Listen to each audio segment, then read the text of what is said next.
Chers abonnés de la Culture Plus DSA43, Mbote, je vous salue. Aujourd'hui, nous sommes venus avec un nouveau sujet qui parle du détournement.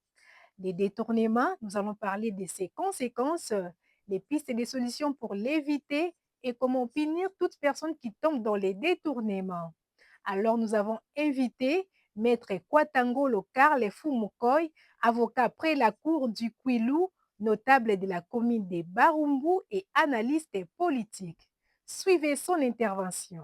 Voilà, sur le plan socio-économique du pays, le détournement des deniers publics est un élément qui enraye le développement d'un pays. Pourquoi? Parce qu'en soi, c'est une infraction qui a pour but, euh, pour un agent public, de détourner des fonds et des biens mobiliers qui sont destinés à l'usage ou à remplir un besoin d'intérêt général.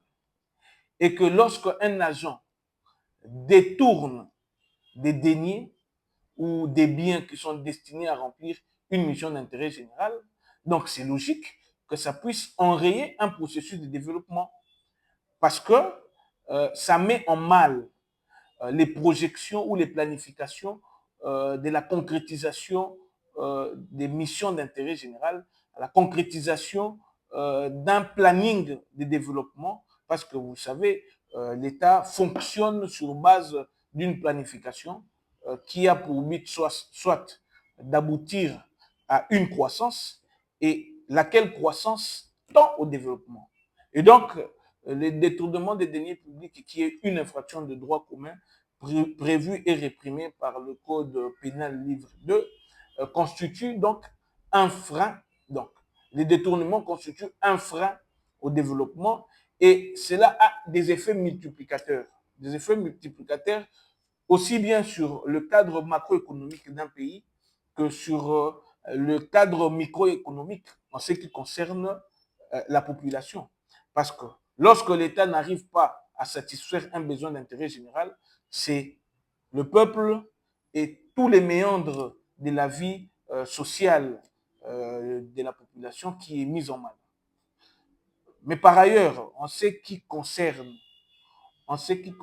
les mécanismes qu'il faudrait mettre en place, parce qu'il faudrait savoir que l'infraction de détournement des deniers publics concerne le fait pour un agent de dissiper ou de détourner des biens qui ont été affectés pour une mission d'intérêt général, pour remplir une mission de service public, une mission d'intérêt général.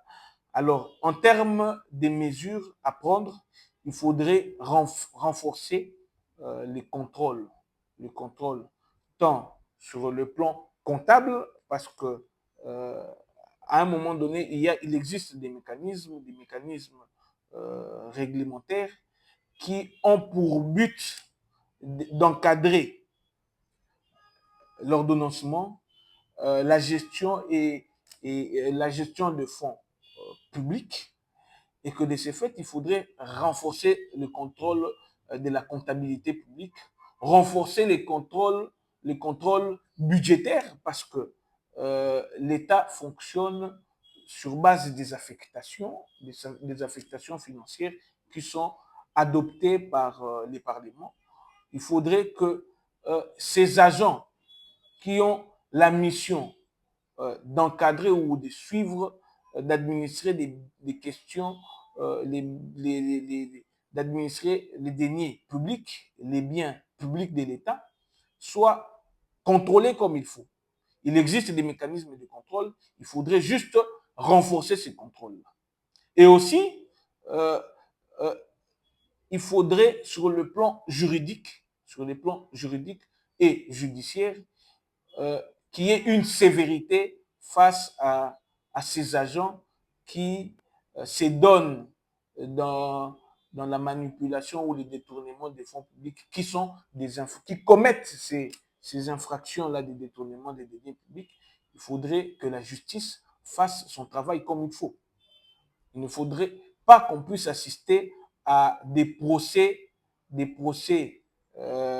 manœuvres, c'est-à-dire des procès qui ont juste pour but de pouvoir, de pouvoir démontrer une certaine, je dirais, des procès de façade.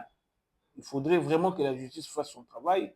Il faudrait qu'on renforce les mécanismes de contrôle en amont et en aval. Et c'est là que nous allons peut-être euh, commencer à voir des détournements, la commission de cette infraction s'améniser de plus en plus. C'est un peu ça. Tout est bien qui finit bien, chers internautes. Nous sommes arrivés à la fin de notre émission. J'ose croire, vous avez retenu quelque chose en ce qui concerne les détournements, ses conséquences et comment l'éviter. Alors, pour ne pas rater les prochains numéros, n'oubliez surtout pas de vous abonner, liker et partager. Bye bye!